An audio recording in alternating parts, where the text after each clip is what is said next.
کر کے ہم ڈائریکٹ جنت میں جا سکتے ہیں، جس میں ذرا بھی ٹیڑھ موجود نہیں ہے. ٹھیک ہے، ہمیں چلا ایسے راستے پہ کہ جو نیکیوں کا راستہ ہے، جو اچھے اعمال کا راستہ ہے، جو جنت تک کا راستہ ہے.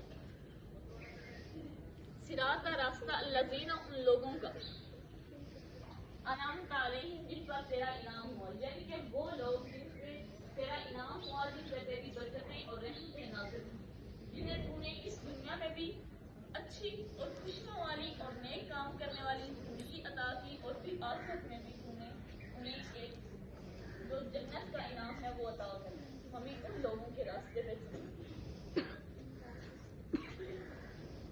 غیر المغضوبی، نہ کہ ان لوگوں کا راستہ جن پہ تیرا غضب ہوا. غضب سے مراد یہ کہ جن پہ تیرا غصہ ہوا، جن پہ تجھے افسوس ہوتا ہے، تجھے غصہ ہوتا ہے کہ اے اللہ، مطلب جو تیرے کام نہیں کرتے، مطلب تیری عبادت نہیں کرتے، تیرا کہنا نہیں مانتے، ان پہ ظاہری بات ہے کہ اللہ پاک غصہ بھی تو آتا ہے نا.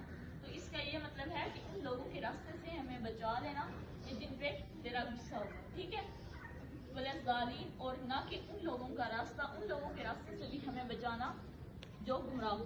ٹھیک ہے، اس کے بعد سورہ فاتحہ کے اینڈ پہ ایک لفظ ہے آمین. بس یہ قرآن پاک کا حصہ نہیں ہے، لیکن یہ دعائیہ کلمات ہیں، اور ان کا مطلب ہوتا ہے الہی قبول فرما.